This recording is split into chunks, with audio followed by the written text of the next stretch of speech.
সবাইকে হর হর মহাদেব। আমি এই মুহূর্তে আছি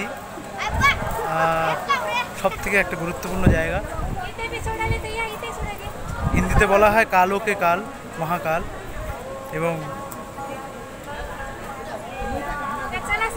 মহাদেবের নগরী, মহাকালের নগরী উজ্জয়িনী, এবং সম্রাট বিক্রমাদিত্যের নগরী উজ্জয়িন।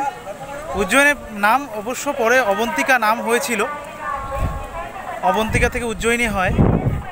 তো সেই নগরীতে আছি এবং মহাকালের নগরীতে আছি এই মুহূর্তে। এই যে পূজার ডালি সঙ্গে নিয়ে মহাকালের পুজো দেব আর কিছুক্ষণের মধ্যেই। এই মন্দির নিয়ে অনেক ইতিহাস রয়েছে। এই মন্দিরের মহাকালের মন্দিরের ভস্য আরতি সব থেকে বিখ্যাত, আপনারা প্রত্যেকেই জানেন। তো সেই মন্দিরে এই মুহূর্তে পূজা দিতে চলেছি এবং আপনারা তার সমস্ত মুহূর্তের ছবি ভিডিও আপনাদের প্রত্যেকে তুলে ধরুন।